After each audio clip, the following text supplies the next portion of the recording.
Hi guys, it's 𝔽𝕝𝕚𝕕𝕒, the artist. Today I'm here with my son in my backyard. We're just playing and having a good time. I have this beautiful hibiscus plant that was gifted to me a while ago, and it's blooming. It's a beautiful Saturday morning and it's very sunny, it's beautiful. So I'm going to try and draw my beautiful blooming hibiscus flower today in observation. So why don't you join me and see what I can do. I know the weather says that it's probably going to be raining a little bit later today, so I'm going to try and get as much as I can done in observation, of course, and the rest I will of course have to photograph. So join me today and let's see what I can come up with. Okay. And let me quickly go through the materials I'll be working with. Strathmore mini drawing pad. I just took like a Faber-Castell deep red pencil and an eraser, you know, just in case I need to erase and redo some stuff. Go ahead and use my pretty excellent watercolors. It's gonna be quick and they're very vibrant. It's my son in the background, excuse me, excuse him.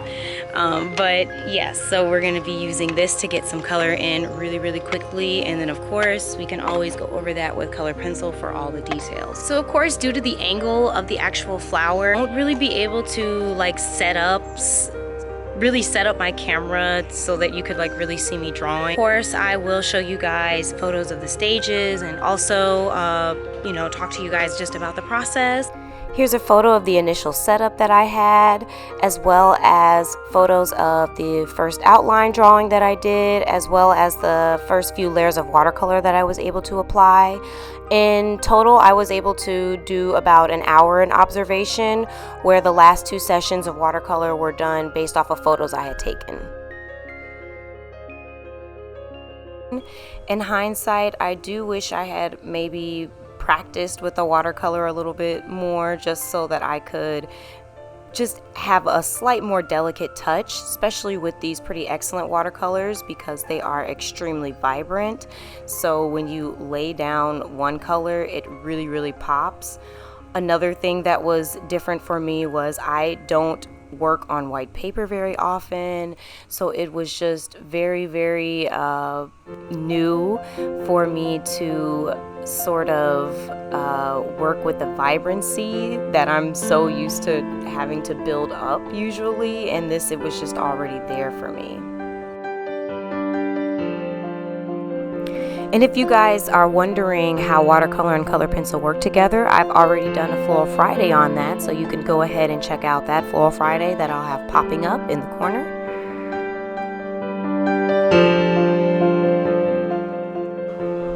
And of course, the materials will always be available in the description box, but in case you guys were wondering, I did switch over to Arteza pencils for all the layering and detail in the flower. They're nice and they're a soft core pencil, so they layer very quickly, and the watercolor was so vibrant, I didn't really feel like I needed something like a hard color pencil, which is a little slower to layer with.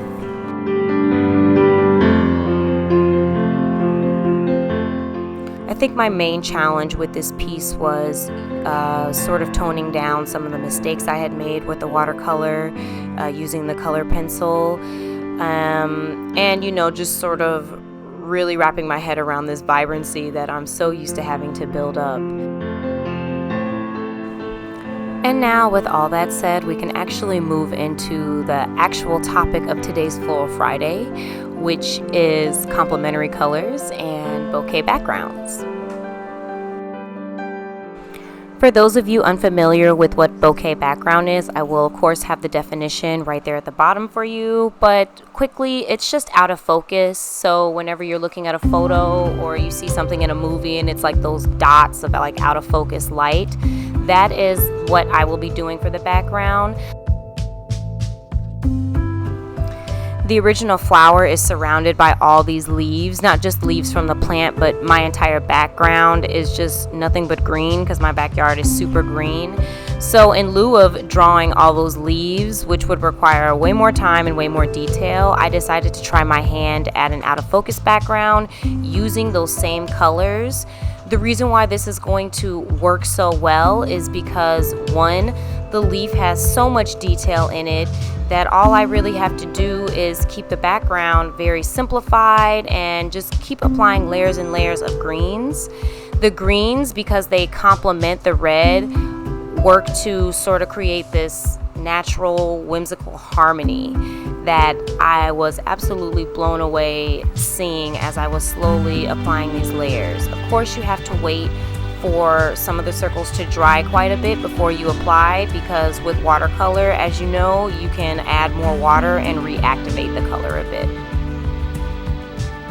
Another quick tip that I have is to sort of look at your source photo and mimic the tones that you see. So at the bottom it was much darker, there was a bit more shadow, so I tried to put more of the darker greens towards the bottom and right underneath the leaf, whereas towards the top there was a house in the background, so I decided to layer more blues and lighter colors at the top.